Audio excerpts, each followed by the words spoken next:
শতাব্দী প্রাচীন হাওড়া শিবপুরের রামকৃষ্ণ দরিদ্র ভাণ্ডার আশ্রমের প্রতিষ্ঠাতা শ্রদ্ধেয় বিজয় কৃষ্ণ ভট্টাচার্য ও প্রকৃতনাথ ভট্টাচার্য।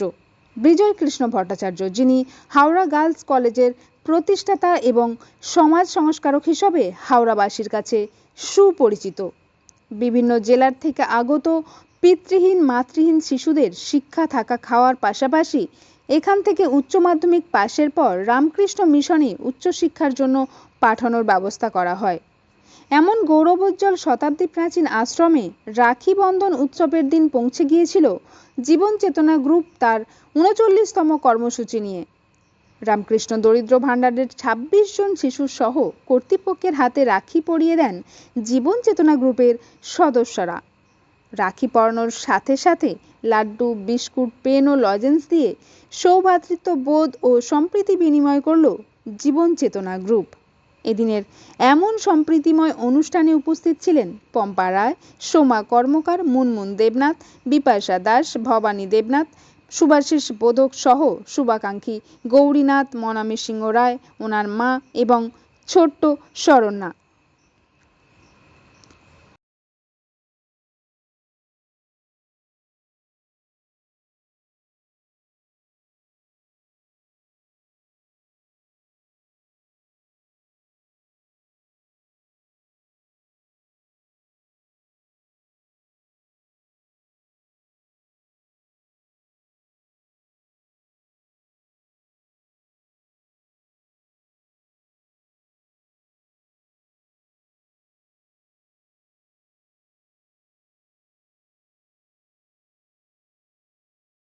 তোর নাম বল।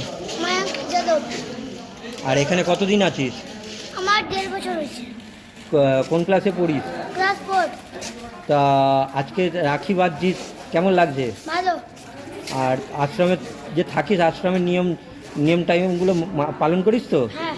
হ্যাঁ। আর তোর বন্ধুগুলো কেমন? ভালো। দুষ্টামি করিস? অল্প। আচ্ছা, কোন খেলাটা খেলতে ভালো লাগে? ক্রিকেট। আচ্ছা, বড় হয়ে কী হবি বাবা?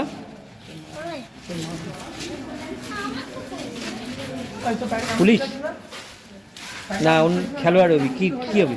খেলোয়াড়। আচ্ছা আচ্ছা।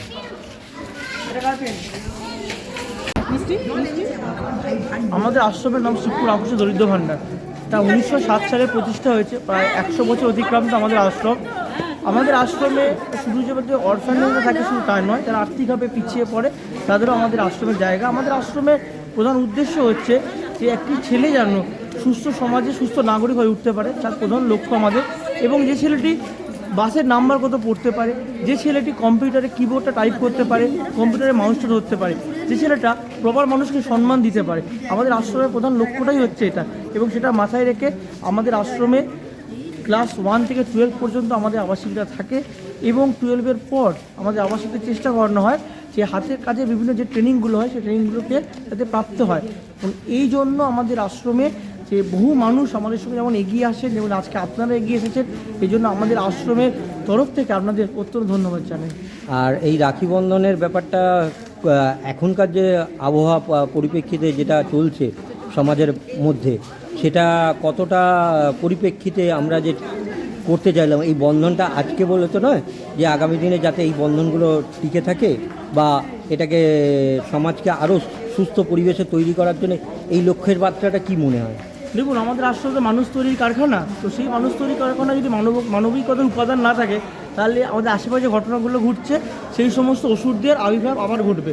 তো আমাদের আশ্রম সেইভাবে তৈরি করে যেখানে অসুর কোনোদিন উৎপাদন তৈরি হবে না, যেখানে দুর্গারা থাকবে, যেখানে লক্ষ্মীরা থাকবে, যেখানে কার্তিক থাকবে, সরস্বতী থাকবে, গণেশ থাকবে, এরা ছড়িয়ে ছিটিয়ে থাকবে আমাদের সমাজে।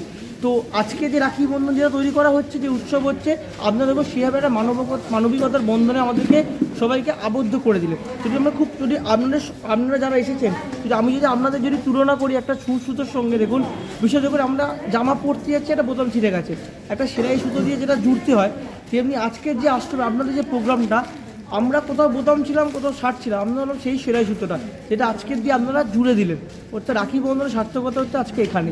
তো ধন্যবাদ জানাই আমাদের দরিদ্র ভাণ্ডার তরফ থেকে এবং আমাদের আবাসিকদের তরফ থেকে। আপনার নামটা যদি? আমার নাম দেবরাজ মাইতি, আমি বর্তমানে দরিদ্র ভাণ্ডারের সেক্রেটারি। ক্লাস 9। আমরা সকাল 6টার সময় উঠে প্রার্থনায় যাই, 6:30টার মধ্যে এসে আসার পর 10 মিনিটের মধ্যে সব যে ঝাড় দেওয়া পাড়া থেকে ঝাড় দেওয়া হয়। তারপরে ব্রাশ টাশ করে মুখ ধুয়ে পড়তে বসে যায়। 7টার মধ্যে সবাই টিফিন কমপ্লিট করে 7টা থেকে 9:30 অবধি সব পড়া হয়ে যাবে। 9:30 পর 9:30 থেকে 10টা অবধি চান করা হয়। চান করার পর 10টার সময় খেতে নামা হয়, ভাত খেতে নামা হয়। 10টা 10:30 থেকে স্কুল শুরু হয়ে যায়। স্কুল 10:30 থেকে একেবারে 4:30 অবধি। 4:30 এসে এই মাঠে খেলা হয় আমাদের। আচ্ছা, এই মাঠে খেলা হয়। 5:30টার সময় আমরা উঠে যাই, দিয়ে আবার 6টার সময় প্রার্থনা স্টার্ট হয়। 6:45 এসে তারপর টিফিন খেতে নামা হয়। 7টার মধ্যে টিফিন খাওয়া শেষ হয়ে যায়। 7টা থেকে আবার 9:30 অবধি পড়তে বসে। তার মাঝখানে স্যার আসে, গান হয়, গিটার শেখানো হয়, ছবি আঁকা হয়, ওখানে স্যার আসে। সব একটা রুটিন করা আছে। তারপর 9:30টার সময় আবার খেতে নামা হয়, ভাত রুটি, ওখানে তালিকা আছে, দেখে লেখা আছে সব। আর এখানে পড়াশোনার গুরুত্ব যেমন আছে, তার সঙ্গে খেলাধুলার গুরুত্বটা কতটা বেশি? খেলাধুলার গুরুত্ব সমান। আচ্ছা, তোর কোন খেলা খেলতে ভালো লাগে বাবা? ক্রিকেট। আচ্ছা, আর এদিকে এই যে আজকে যে রাখি পরানোর উৎসব হচ্ছে, সেটা কেমন লাগছে তোর? এটা খুব ভালো লাগে। কারণ এর আগে কোনো রকম এরকম আমাদের মতো কেন এসছিল? না আসেনি। এরকম হয়। আচ্ছা, ভাইফোঁটাও হয়েছে এর আগে কোনো দিন? না, ভাইফোঁটার সময় ছুটি থাকে। আচ্ছা আচ্ছা, তাহলে আজকে মানে রাখি পরতে পরে ভালো লাগছে, তাই তো? হ্যাঁ। তাহলে এই দিদিগুলো যে এসেছে বা আন্টিগুলো এসেছে, তাদের সঙ্গে কেমন লাগছে? ভালো লাগে। তো এই ঠিক আছে।